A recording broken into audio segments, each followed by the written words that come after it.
이제 왔네. 점심은 지금 해드릴게요.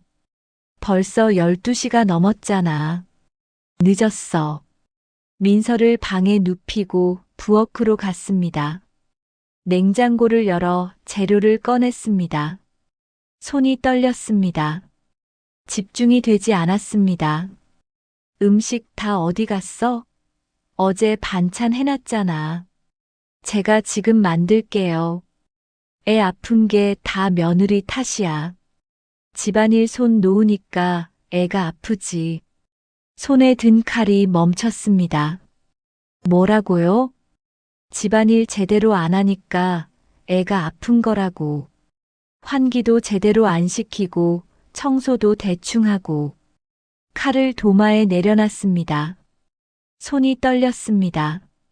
가슴에서 무언가 터져 나오려 했습니다. 어머니, 그건 아니에요. 뭐가 아니야? 엄마가 정성 안 들이면 애가 아프는 거야. 제가 정성을 안 들였다고요? 목소리가 커졌습니다. 스스로도 놀랐습니다. 그래, 요즘 며느리들은 다 그래, 자기 편한 것만 생각하지 저는. 별빛 인생 은빛 사연 시청자 여러분, 안녕하세요. 구독과 좋아요는 사랑입니다. 오늘 하루도 빛나는 하루 되시길 응원합니다. 새벽 5시 알람이 울리기 전에 눈이 떠졌습니다. 손끝이 저렸습니다. 어제 설거지를 하다 손가락 끝이 갈라져 있었지요. 침대 옆 아기 침대에서 작은 숨소리가 들렸습니다. 12개월 된 아이는 아직 곤히 잠들어 있었습니다. 조심스럽게 이불을 덮어주고 일어났습니다. 거실로 나가자 벽시계의 초침 소리만 들렸습니다.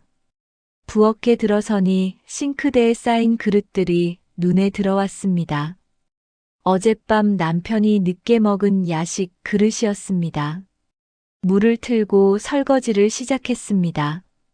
찬물에 손이 시렸지만 소리가 날까봐 온수를 틀지 못했습니다.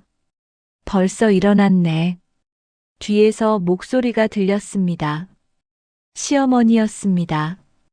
60대 중반의 그분은 매일 이른 아침 거실 창가에 앉아 신문을 읽었습니다. 오늘도 회색 카디건을 걸친 채 소파에 앉아 있었습니다. 예, 어머니. 주무시지 그러세요. 나이 들면 잠이 없어. 며느리는 젊으니까 괜찮겠지.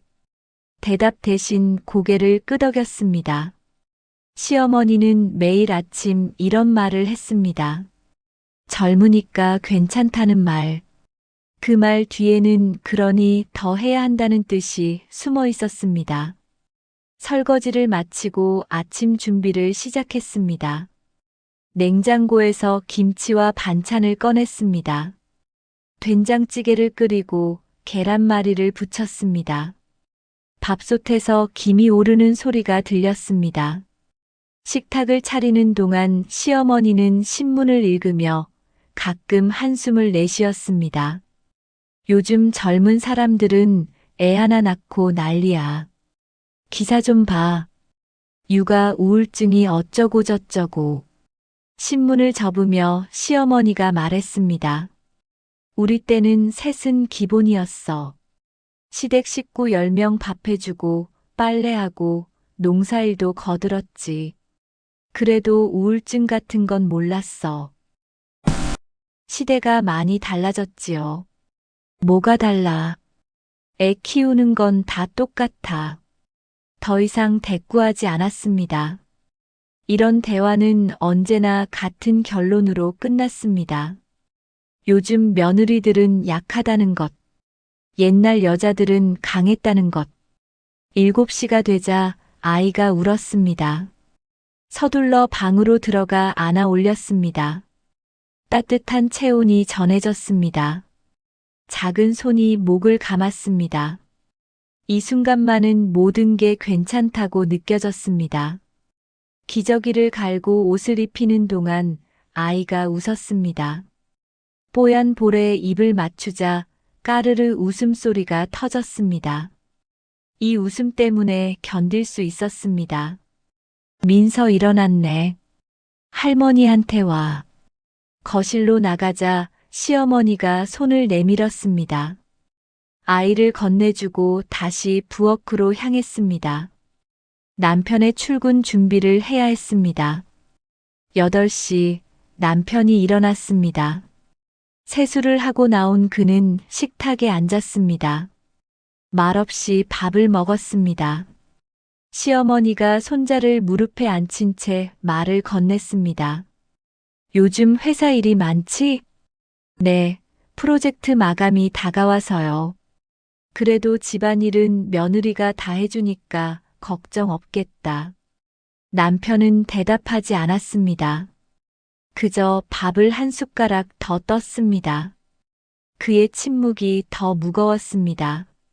남편이 출근하고 나자 하루가 본격적으로 시작되었습니다. 빨래를 돌리고 청소를 했습니다. 아이는 거실에서 장난감을 가지고 놀았습니다. 시어머니는 소파에 앉아 손주를 지켜보며 가끔 말을 걸었습니다. 민서야, 할머니랑 놀자. 엄마는 일 좀 하고. 일이라는 단어가 귀에 맴돌았습니다.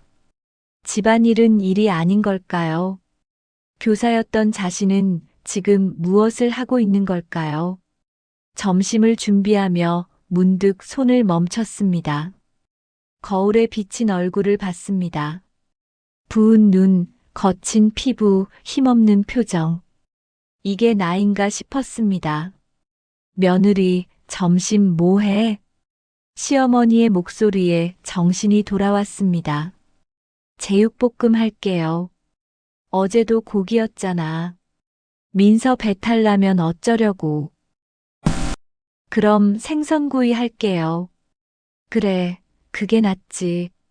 도마 위에 생선을 올렸습니다. 칼을 든 손이 떨렸습니다. 숨을 깊이 들이마셨습니다. 참아야 했습니다. 이게 며느리의 역할이니까. 이게 엄마의 모습이니까. 오후가 되자 아이를 재웠습니다. 잠든 얼굴을 바라보며 생각했습니다. 이 아이를 위해서라도 버텨야 한다고. 하지만 마음 한구석에서는 다른 목소리가 들렸습니다. 언제까지? 명절이 일주일 앞으로 다가왔습니다. 달력에 붉은 동그라미가 그려져 있었습니다. 그 날짜를 볼 때마다 가슴이 답답해졌습니다. 이번 추석엔 친척들이 다 온대. 시어머니가 말했습니다. 손에는 장볼 목록이 빼곡하게 적힌 종이가 들려 있었습니다. 시아주버니 가족, 시누이 가족까지 합치면 15명이었습니다. 제가 준비할게요. 당연하지. 명절 음식은 며느리가 해야지. 그래야 손주가 예의 있는 애로 자란다니까. 예의. 그 단어가 무겁게 내려앉았습니다. 누구를 위한 예의인지 묻고 싶었지만 입을 다물었습니다. 사흘 전부터 장을 보러 다녔습니다. 시장 안은 명절을 앞두고 북적였습니다. 사람들 사이를 비집고 다니며 고기와 생선을 샀습니다. 유모차에 민서를 태우고 다니는 게 쉽지 않았습니다. 한 손으로는 유모차를 밀고 한 손으로는 장바구니를 들었습니다. 아가씨, 조심해요. 사람 많으니까. 생선가게 주인이 말했습니다. 고개를 숙여 인사하고 발걸음을 옮겼습니다. 다리가 저렸습니다. 허리도 아팠습니다. 그래도 멈출 수 없었습니다. 집에 돌아오자 시어머니가 장바구니를 확인했습니다. 고등어는 왜 이렇게 작아? 큰 게 없었어요. 시장 구석까지 안 봤지? 큰 거 있었을 텐데. 더 말하지 않았습니다. 냉장고에 재료를 넣고 주저앉았습니다. 민서가 다가와 무릎에 기댔습니다. 작은 손으로 볼을 만졌습니다. 엄마, 처음 들어본 단어였습니다. 눈물이 핑 돌았습니다. 얼른 아이를 안았습니다. 따뜻한 체온이 전해졌습니다. 우리 민서 잘했어. 엄마. 아이가 웃으며 따라했습니다. 이 순간만큼은 모든 게 잊혀졌습니다. 명절 전날 밤 본격적으로 음식을 준비했습니다. 부엌에는 재료들이 가득했습니다. 도마 위에 고기를 썰고 야채를 다듬었습니다. 시어머니는 옆에 앉아 지켜봤습니다. 파는 더 잘게 썰어야지. 그래야 맛이 배. 예. 칼질이 영 서툴러. 내가 했으면 벌써 끝났겠다. 칼을 든 손에 힘이 들어갔습니다. 숨을 참았다가 천천히 내쉬었습니다. 참아야 했습니다. 11시가 넘어서야 전을 부치기 시작했습니다. 기름이 튀었습니다. 손등에 뜨거운 기름이 튀어 물집이 생겼습니다. 아팠지만 표정을 숨겼습니다. 며느리, 불 좀 약하게 해. 타잖아. 죄송해요. 됐어, 비켜봐. 내가 할게. 시어머니가 자리를 바꿨습니다. 옆으로 물러서서 그 모습을 지켜봤습니다. 무력감이 밀려왔습니다. 뭘 해도 부족하다는 말만 들었습니다. 뭘 해도 틀렸다는 눈빛만 받았습니다. 새벽 2시, 마침내 모든 준비가 끝났습니다. 냉장고에는 음식들이 가득 들어차 있었습니다. 손을 씻으며 거울을 봤습니다. 눈밑이 거무스름했습니다. 입술은 바짝 말라 있었습니다. 침대에 누웠지만 잠이 오지 않았습니다. 옆에서 남편이 자고 있었습니다. 고른 숨소리가 들렸습니다. 그 소리가 원망스러웠습니다. 당신은 왜 아무 말도 안 해요? 속으로 물었습니다. 대답은 없었습니다. 명절 아침 일찍 일어나 상을 차렸습니다. 친척들이 하나둘 도착했습니다. 현관이 시끄러워졌습니다. 인사를 나누고 거실로 안내했습니다. 야, 서윤아. 수고했다. 시누이가 말했습니다. 하지만 주방으로 들어오지는 않았습니다. 거실에 앉아 과일만 까먹었습니다. 엄마, 민서 많이 컸네요. 그러게. 우리 손주 이쁘지? 시어머니가 자랑스럽게 말했습니다. 민서를 안고 친척들에게 보여줬습니다. 아이는 낯을 가려 울었습니다. 애가 왜 이래? 며느리, 애 좀 데려가. 부엌에서 뛰어나가 아이를 안았습니다. 달래는 동안에도 눈은 음식 쪽을 향했습니다. 국이 끓고 있었습니다. 서윤아, 음식 다 됐어? 시아주버니가 물었습니다. 곧 나갑니다. 빨리 좀. 배고파 죽겠네. 다시 부엌으로 돌아갔습니다. 민서를 업은 채 그릇에 음식을 담았습니다. 아이가 보챘지만 내려놓을 수 없었습니다. 식사가 시작되었습니다. 남자들은 상 앞에 앉았고 여자들은 주방과 거실을 오갔습니다. 서윤도 계속 움직였습니다. 음식을 나르고 그릇을 치웠습니다. 이 나물 맛있네. 누가 했어? 며느리가 했지. 손맛이 좋은데? 칭찬 같았지만 기쁘지 않았습니다. 그저 의무를 다했다는 뜻으로 들렸습니다.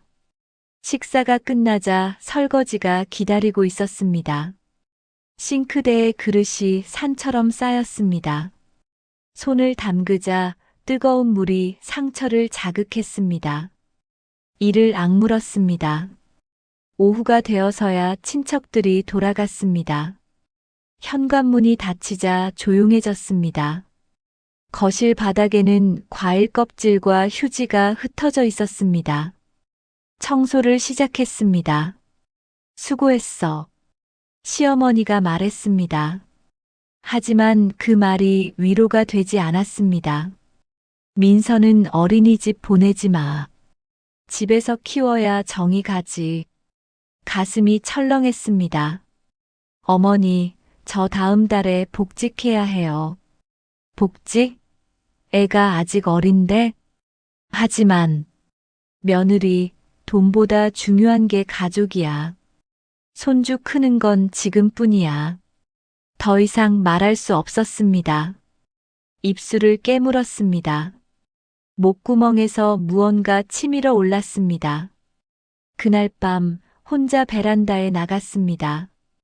찬바람이 얼굴을 스쳤습니다. 아래로 도시의 불빛이 보였습니다. 저 불빛 어딘가에 나를 기억하는 사람이 있을까요? 손을 펴봤습니다.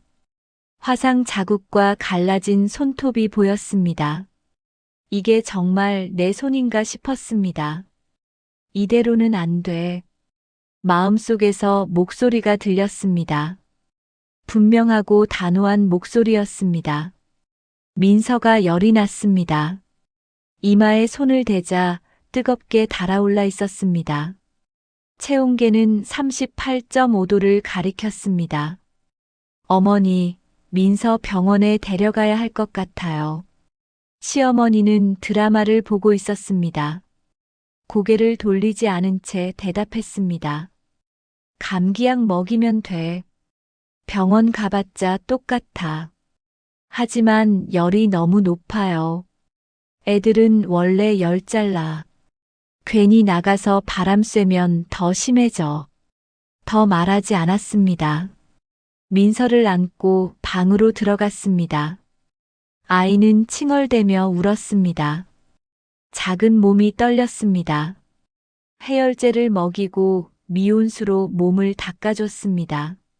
하지만 열은 떨어지지 않았습니다. 밤이 깊어지자 기침도 시작되었습니다. 가래 끓는 소리가 목에서 들렸습니다. 남편에게 전화를 걸었습니다.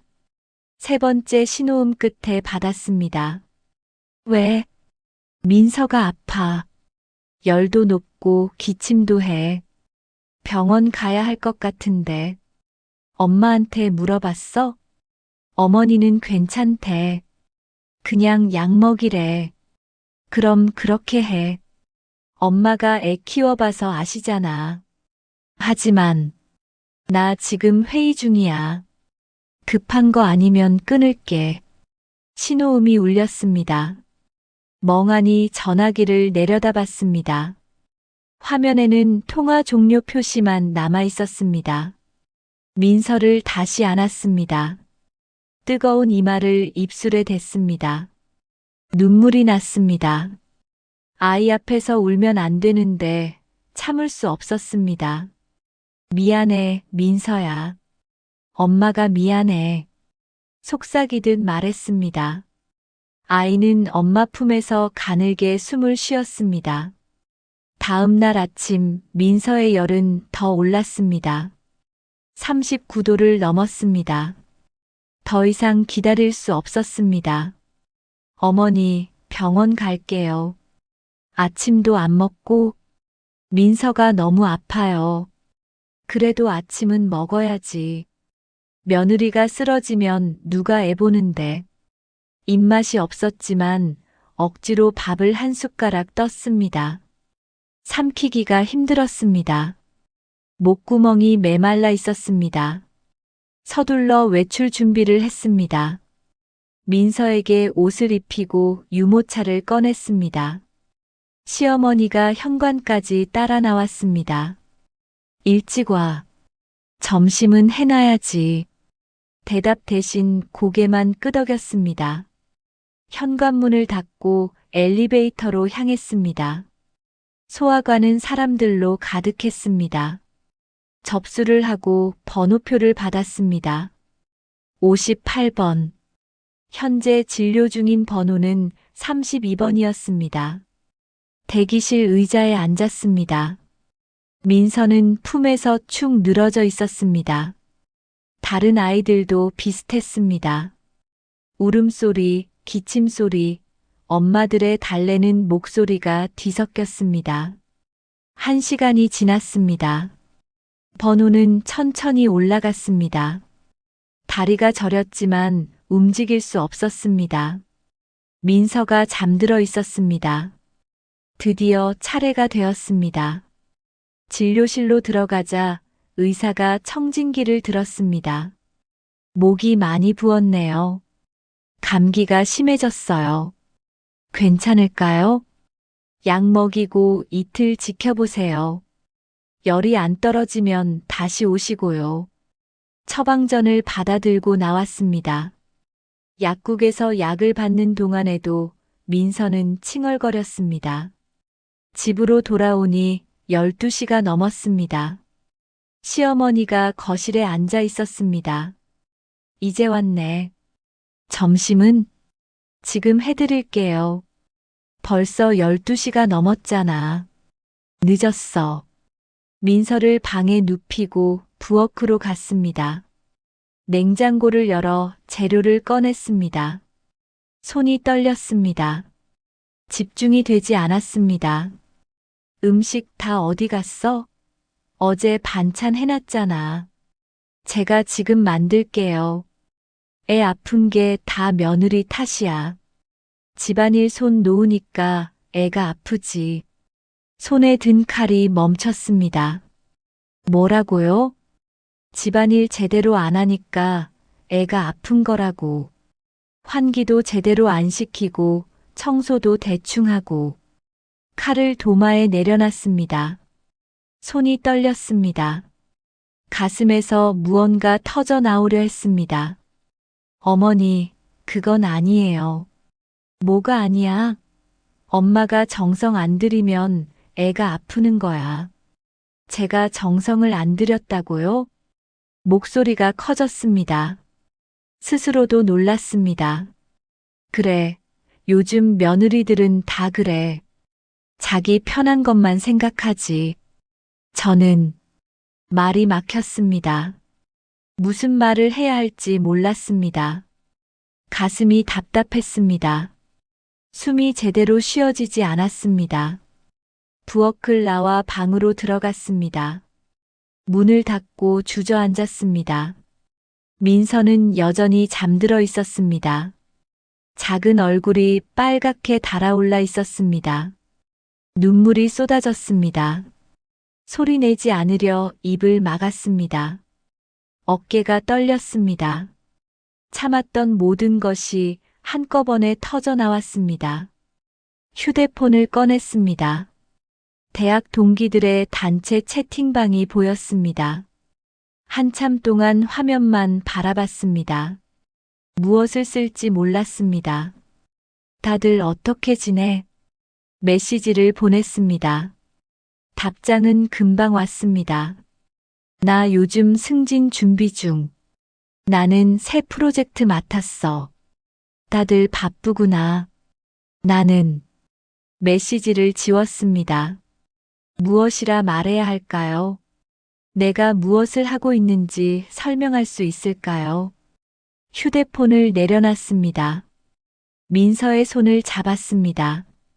작고 따뜻한 손이었습니다. 엄마가 지켜줄게. 작게 속삭였습니다. 하지만 그 말이 공허하게 들렸습니다. 나는 아이도 나 자신도 지키지 못하고 있었습니다. 창밖을 바라봤습니다. 해가 중천에 떠 있었습니다. 사람들은 각자의 삶을 살고 있었습니다. 나만 이 방에 갇혀 있었습니다. 그때 민서가 눈을 떴습니다. 엄마를 보고 작게 웃었습니다. 열이 있어도 웃을 수 있는 아이였습니다. 그 웃음을 보는 순간 결심했습니다. 이제는 달라져야 해. 이대로는 안 돼. 그날 밤 잠들지 못했습니다. 천장만 바라봤습니다. 옆에서 남편이 코를 골았습니다. 새벽 4시 침대에서 일어났습니다. 거울 앞에 섰습니다. 거울 속 여자는 낯설었습니다. 하지만 오늘은 달랐습니다. 눈빛이 달랐습니다. 서랍을 열었습니다. 가장 아래에 교사 자격증이 있었습니다. 먼지를 털어냈습니다. 손가락으로 이름을 짚었습니다.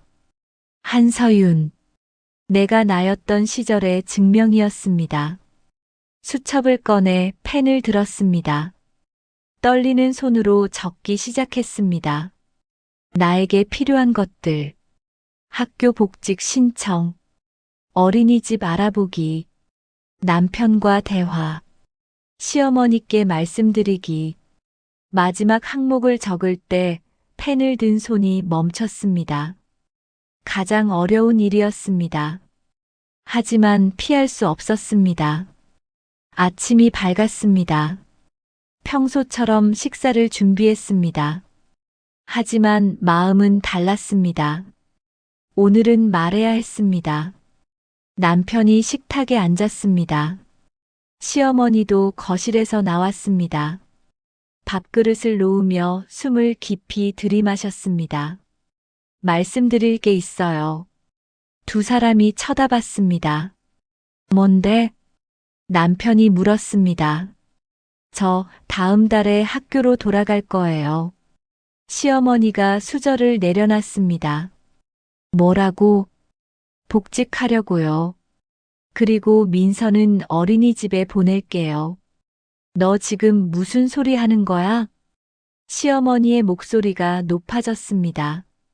어머니, 저도 제 삶을 살아야 해요. 내 삶? 내가 지금 뭘 하고 있는데? 손주 키우고 집안일 하는 게 삶 아니야? 그것만이 제 삶의 전부는 아니에요. 남편이 끼어들었습니다. 서윤아, 갑자기 왜 이래? 엄마 말씀도 생각해봐야지. 당신은요? 당신 생각은 뭔데요? 처음으로 남편에게 물었습니다. 그는 입을 다물었습니다. 당신은 늘 중립이에요. 늘 어머니 편만 들지 않는다고 하면서 결국 제 편은 한 번도 들어주지 않았어요. 저는 어머니의 며느리이기 전에 한 인간이에요. 저도 꿈이 있었어요. 아이들을 가르치는 게 좋았어요. 그걸 포기하고 살 수는 없어요. 시어머니가 벌떡 일어났습니다. 그럼 손주는? 민서는 어쩌고? 민서는 어린이집에서 잘 자랄 거예요. 다른 아이들도 다 그렇게 해요. 다른 집은 다른 집이고 우리 집은 우리 집이야. 목소리가 떨렸지만 물러서지 않았습니다. 어머니께서 희생하신 건 알아요. 그 시대가 그랬다는 것도 알아요. 하지만 저는 어머니가 아니에요.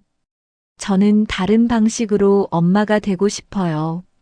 너 지금 나한테 대드는 거야? 아니에요. 진심을 말씀드리는 거예요. 시어머니의 눈에 눈물이 맺혔습니다. 내가 뭘 잘못했다고. 손주 위해서, 며느리 위해서 도와준 건데. 그 눈물을 보자 마음이 아팠습니다. 하지만 돌아설 수 없었습니다. 어머니는 잘못하신 게 없어요. 다만 저는 이대로는 더 못 버티겠어요. 이대로 살면 저는 무너져요. 시어머니는 대답하지 않았습니다. 방으로 들어가 문을 닫았습니다. 남편이 난처한 표정으로 말했습니다. 엄마 기분 상하셨잖아. 좀 부드럽게 말할 수는 없었어? 당신은 어때요? 제 기분은 생각 안 해봤어요? 나는 됐어요. 저 혼자 할게요. 늘 그래왔으니까. 식탁을 떠나 방으로 들어갔습니다. 민서가 자고 있었습니다. 아이의 손을 잡았습니다. 민서야, 엄마가 더 나은 엄마가 될게. 오후에 근처 어린이집을 알아보러 나갔습니다. 민서를 유모차에 태우고 걸었습니다. 첫 번째 어린이집은 대기가 길었습니다. 두 번째 어린이집은 시설이 낡았습니다. 세 번째 어린이집에 들어섰을 때 따뜻한 분위기가 느껴졌습니다. 원장 선생님이 반갑게 맞아주었습니다. 아드님이 몇 개월이세요? 13개월이요. 아, 이쁘네요. 어린이집은 처음 알아보시는 거예요? 네. 제가 복직을 해야 해서요. 그러시구나. 엄마도 일하셔야죠. 그 말이 위로가 되었습니다. 엄마도 일하셔야죠. 당연한 말인데 오랜만에 들었습니다. 시설을 둘러봤습니다. 교실은 밝았고 장난감도 깨끗했습니다. 아이들이 그림을 그리고 있었습니다. 다음 달부터 자리 있을까요? 한 자리 남았어요. 마침 잘 오셨네요. 신청서를 작성했습니다. 펜을 쥔 손에 힘이 들어갔습니다. 이게 시작이었습니다. 집으로 돌아오는 길 마음이 조금 가벼워졌습니다. 두려웠지만 동시에 설렜습니다. 현관문을 열자 시어머니가 보이지 않았습니다. 방문이 닫혀 있었습니다. 거실은 고요했습니다. 저녁을 준비하며 문득 휴대폰을 봤습니다. 학교 교무실 번호를 찾았습니다. 손가락이 화면 위에서 멈췄습니다. 지금 전화해야 해. 숨을 고르고 전화를 걸었습니다. 신호음이 3번 울렸습니다. 네, 교무실입니다. 안녕하세요. 한서윤 선생님인데요. 복직 관련해서 여쭤보려고요. 아, 한 선생님. 오랜만이에요. 복직하시려고요? 네, 다음 달부터 가능할까요? 가능하죠. 마침 담임 선생님 한 분이 이직하셔서 자리가 났어요. 언제 한번 학교로 나오실래요? 이번 주 중에 갈게요. 그래요. 기다릴게요. 전화를 끊었습니다. 손이 떨렸습니다. 기쁨인지 두려움인지 알 수 없었습니다. 아마 둘 다였을 것입니다. 그날 밤 남편이 늦게 들어왔습니다. 침대에 누워 책을 보고 있었습니다. 서윤아. 응. 정말 학교 가려고? 응. 엄마한테 미안하지 않아? 고개를 돌려 남편을 봤습니다. 나한테는 미안하지 않아요? 남편은 대답하지 못했습니다. 돌아 누워 불을 껐습니다. 어둠 속에서 눈을 감았습니다. 내일이 두렵지 않았다고 하면 거짓말이었습니다. 하지만 후회하지는 않았습니다. 창밖으로 달빛이 들어왔습니다. 그 빛 속에서 다짐했습니다. 나는 할 수 있어. 석 달이 흘렀습니다. 창밖으로 봄볕이 들어왔습니다. 예전과 같은 햇살이었지만 이제는 다르게 느껴졌습니다. 아침 6시 알람이 울렸습니다. 침대에서 일어나 커튼을 걷었습니다. 거울 앞에 섰습니다. 거울 속 여자는 달라져 있었습니다. 눈빛에 생기가 돌았습니다. 교복 차림으로 거실에 나가자 민서가 뛰어왔습니다. 엄마. 무릎을 굽혀 아이를 안았습니다. 이제 민서는 혼자 걸었습니다. 어린이집에 다닌 지 2달이 지나면서 부쩍 컸습니다. 우리 민서, 오늘도 어린이집 갈 거지? 응. 친구들 만나. 아이가 환하게 웃었습니다. 걱정했던 것과 달리 민서는 잘 적응했습니다. 매일 새로운 노래를 배워왔고 친구 이름을 신나게 말했습니다. 부엌에서 아침을 준비하는 동안 시어머니가 나왔습니다. 예전처럼 신문을 들고 있지는 않았습니다. 대신 민서 손을 잡고 걸었습니다. 할머니, 오늘 뭐 해? 할머니는 공원 갈 거야. 민서는 어린이집 가고. 응, 나중에 또 봐. 두 사람의 대화를 들으며 미소가 지어졌습니다. 시어머니도 변했습니다. 처음에는 며칠 동안 방문을 닫고 나오지 않았습니다. 하지만 민서가 어린이집에서 그린 그림을 보여주며 할머니 줄 거야라고 했을 때 그분의 눈빛이 흔들렸습니다. 식탁에 아침을 차렸습니다. 예전보다 간소했습니다. 빵과 우유, 과일만 있었습니다. 하지만 여유가 있었습니다. 어머니, 드세요. 고맙다. 짧은 대화였지만 따뜻했습니다. 시어머니는 천천히 빵을 드셨습니다. 민서가 옆에서 우유를 마셨습니다. 며느리. 시어머니가 불렀습니다. 네, 어머니. 학교는 괜찮니? 네, 좋아요. 그래.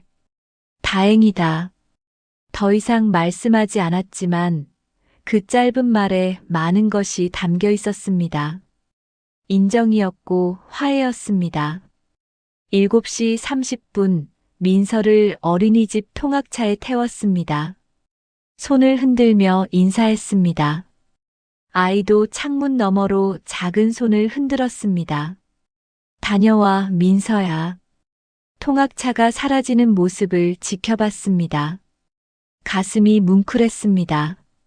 엄마로서 아이를 보내는 마음, 걱정도 있었지만 믿음이 더 컸습니다. 학교로 향했습니다. 교문을 지나며 깊이 숨을 들이마셨습니다. 복직한 지 2달째였지만 여전히 설렜습니다. 교실에 들어서자 아이들이 인사했습니다. 선생님, 안녕하세요. 그래, 다들 안녕. 칠판 앞에 섰습니다. 분필을 들었습니다. 이 순간이 좋았습니다. 누군가를 가르치는 것, 누군가에게 희망을 주는 것. 수업이 끝나고 쉬는 시간, 한 아이가 다가왔습니다. 선생님, 우리 엄마도 선생님이에요. 그래, 멋진 엄마구나. 근데 엄마가 맨날 바빠요. 저랑 못 놀아줘요. 아이의 눈에 서운함이 어렸습니다. 무릎을 굽혀 눈을 맞췄습니다. 엄마가 바쁜 건 너를 더 멋진 사람으로 키우고 싶어서야. 사랑하니까 열심히 일하는 거란다. 정말요? 그럼 엄마는 너를 사랑해. 아이가 고개를 끄덕였습니다. 그 모습을 보며 생각했습니다. 나도 민서에게 그렇게 말해줘야겠다고. 오후 4시 수업이 끝났습니다. 어린이집으로 민서를 데리러 갔습니다. 교실 문을 열자 아이가 달려왔습니다. 엄마. 품에 안았습니다. 땀 냄새가 났습니다. 하루 종일 열심히 논 냄새였습니다. 오늘 뭐 했어? 그림 그렸어. 엄마 줄 거야. 가방에서 종이를 꺼냈습니다. 울긋불긋한 색으로 그린 그림이었습니다. 세 사람이 손을 잡고 있었습니다. 이거 누구야? 엄마, 할머니, 민서. 가슴이 뭉클했습니다. 아이의 세상엔 우리 셋이 있었습니다. 함께 웃고 있는 우리였습니다. 집으로 돌아왔습니다. 현관문을 열자 저녁 냄새가 났습니다. 부엌에서 시어머니가 무언가 끓이고 있었습니다. 어머니, 이게 뭐예요? 된장찌개. 며느리 좋아하잖아. 놀라서 쳐다봤습니다. 시어머니가 음식을 만든 건 처음이었습니다. 감사합니다. 뭘? 손주도 배고플 텐데. 민서가 할머니에게 달려갔습니다. 그림을 내밀었습니다. 할머니, 이거 봐. 시어머니가 그림을 받아들었습니다. 한참을 들여다보더니 눈시울이 붉어졌습니다. 할머니, 왜 울어? 아니야. 안 울어. 그냥, 이쁘다. 시어머니가 민서를 안아 올렸습니다. 아이가 까르르 웃었습니다. 그 모습을 보며 알았습니다. 우리는 괜찮아질 거라고. 저녁을 먹으며 시어머니가 말씀하셨습니다. 며느리, 내가 미안했다. 수저를 든 손이 멈췄습니다. 우리 때는 그게 당연한 줄 알았어. 며느리가 다 해야 한다고. 그게 효도고 가족을 지키는 거라고. 어머니. 근데 내 모습 보니까 알겠더라. 사람은 누구나 자기 삶을 살아야 한다는 거. 나도 그랬으면 좋았을 텐데. 시어머니의 목소리가 떨렸습니다. 어머니도 늦지 않았어요. 이제부터라도 어머니가 하고 싶은 것 하세요. 뭘 하고 싶은지도 모르겠어. 평생 남 위에 살았으니까. 천천히 찾아보세요. 저도 도와드릴게요. 시어머니가 고개를 끄덕였습니다. 눈가에 주름이 깊었지만 그 안에 평화가 있었습니다. 그날 밤 민서를 재우고 베란다에 나갔습니다. 남편이 옆에 왔습니다. 서윤아. 응. 고생 많았어. 내가 도와주지 못해서 미안해. 돌아보지 않고 대답했습니다. 이제부터라도 같이 하면 돼요. 그래. 앞으로는 같이 할게. 바람이 불었습니다. 봄바람이었습니다. 따뜻하고 부드러웠습니다. 지난 시간이 떠올랐습니다. 힘들었던 순간들, 무너질 것 같았던 날들. 하지만 견뎠습니다. 그리고 지금 여기까지 왔습니다. 행복은 거창한 게 아니었습니다. 아침에 눈을 뜨는 것, 아이의 웃음을 보는 것, 내가 좋아하는 일을 하는 것, 그것만으로 충분했습니다. 누군가 물으면 이렇게 말하고 싶습니다. 당신도 당신의 삶을 살 권리가 있다고. 희생만이 사랑은 아니라고. 당신이 행복해야 주변도 행복해진다고. 창밖으로 별이 보였습니다. 반짝이는 별빛처럼 우리의 내일도 빛날 것입니다.